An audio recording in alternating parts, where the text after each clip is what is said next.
पिताजी एक्सपायर, भाई एक्सपायर, अब बहन एक्सपायर होगी। हाथ जोड़ के विनती, बस और कुछ नहीं कहूँगा। तक आया कौन आया? कांग्रेस पार्टी का दिख रहा आपको कोई? हमारे घर जाके देखाओ। आशा हुड्डा के पास फोन किया, फोन भी नहीं उठाया गया है। मेरी मम्मी के नंबर से फोन किया था आशा हुड्डा के पास, फोन भी नहीं उठाया आशा हुड्डा की। हमारी ये है कि जब तक डेड बॉडी नहीं लेंगे, हम अंतिम संस्कार नहीं करेंगे जब तक क्रिमिनल पकड़े नहीं जाते।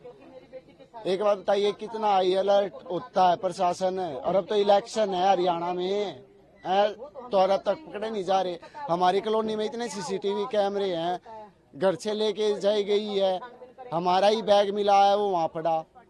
10 साल से जो सूटकेस था, हाँ वो सूटकेस में हिमानी मिली है, हाँ वो आप ही का है? हाँ वो हमारे घर का ही है। क्वार्टर मेरे को मिला है। पहले मेरी मम्मी रहती थी, मेरी मम्मी आप ही के घर से गया? हाँ गायब है, इसलिए मतलब वो अब अकेले कभी मैं आ जाती थी, कभी वो दिल्ली हमारे पास। किसी पे अब क्या बताए, शक्का तो कोई भी वो नहीं है। कांग्रेस पार्टी में वो हो सकता है, कोई हो सकता है तो, या कोई चिढ़ता बिड़ता के इतनी जल्दी इतनी ऊंचाई पे कैसे पहुंची है। क्योंकि कुछ राहुल गांधी के उस प्रोग्राम में तो मैं भी था उनके साथ, भारत जोड़ो यात्रा में कुछ दिन रहा था मैं, फिर मैं वापिस आ गया था मैं। तो मेरा कॉल नहीं उठाया मैंने। मेरे को तो ऐसे लग रहा है प्रशासन साथ नहीं दे रहा। प्रशासन साथ दे रहा होता ना, अब तक पकड़े जा चुके होते। भूपेंद्र सिंह हुड्डा भी कह रहे हैं कि इसकी जांच उच्च स्तरीय होनी चाहिए। फिर अब तक आया कौन आया? कांग्रेस पार्टी का दिख रहा आपको कोई? हमारे घर जाके देखाओ।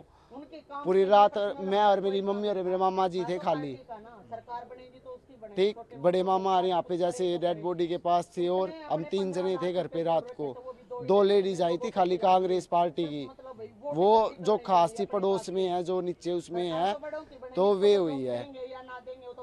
बस 2 लेडीज आई थी हमारे घर पे शाम को। अब तक कोई एक आदमी भी नहीं आया कांग्रेस पार्टी का। आशा हुड्डा के पास फोन किया, फोन भी नहीं उठाया गया है। मेरी मम्मी के नंबर से फोन किया था आशा हुड्डा के पास, फोन भी नहीं उठाया आशा हुड्डा। कब से कांग्रेस से जुड़ी थी हिमानी? 10 साल हो गए थे। 10 साल से। हाँ, कोई पद भी था जिले में? है जिले में उनको, उसको इतना तो पहले तो हरियाणा कल्चर की हेड थी, और फिर उनको युवा की लेडीज उसकी पद मिला हुआ था। मेरे को इतना नहीं पता।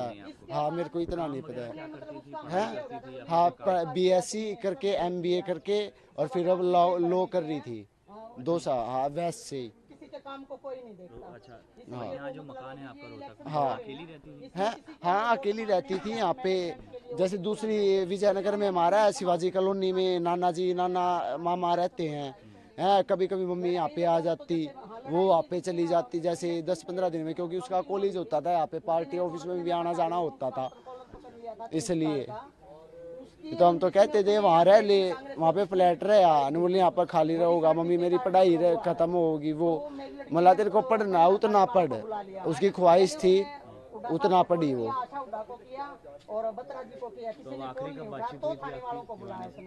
मेरी तो वैसे तो फेस टू फेस तो 24 को जो दिल्ली से आई ना, जब हुई थी मेरी।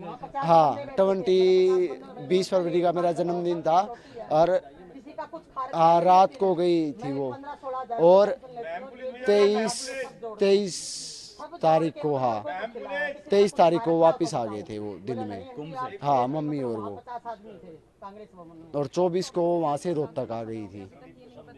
शादी में भी गई थी? हाँ शादी में यहाँ पे मम्मी बता रही थी कि वो फ्रेंड के वहाँ शादी में गई हुई है। मतलब ठीक है, कोई दिक्कत नहीं। बस मेरी तो इतनी खुंगार है, बस मैं और कुछ नहीं कहना चाहता। प्रशासन अगर साथ दे, और अगर मीडिया साथ दे, तो मेरी बहन को इंसाफ दिला दो, हाथ जोड़ के विनती है, और कुछ नहीं कहना चाहता। बस हम लोग सुन रहे हैं आपकी बात, ये लाइव जा रही है नहीं, और एक हाथ जोड़ के विनती है बस। बहन मेरा देखो, पिताजी एक्सपायर, भाई एक्सपायर, अब बहन एक्सपायर होगी, मैं और मेरी मम्मी है खाली। हाथ जोड़ के विनती, बस और कुछ नहीं कहूँगा। पिताजी को क्या हुआ था? पिताजी भी बस एक्सपायर हो गए, भाई और बहन। बस हाथ जोड़ के विनती है, और कुछ नहीं कहता मैं। बस मेरी बहन है, इंसाफ दबा दो। कांग्रेस पार्टी में आज के बाद तू है, अब तक एक बंदा भी नहीं आया, उनके लिए 10 साल काम किया। ठीक है।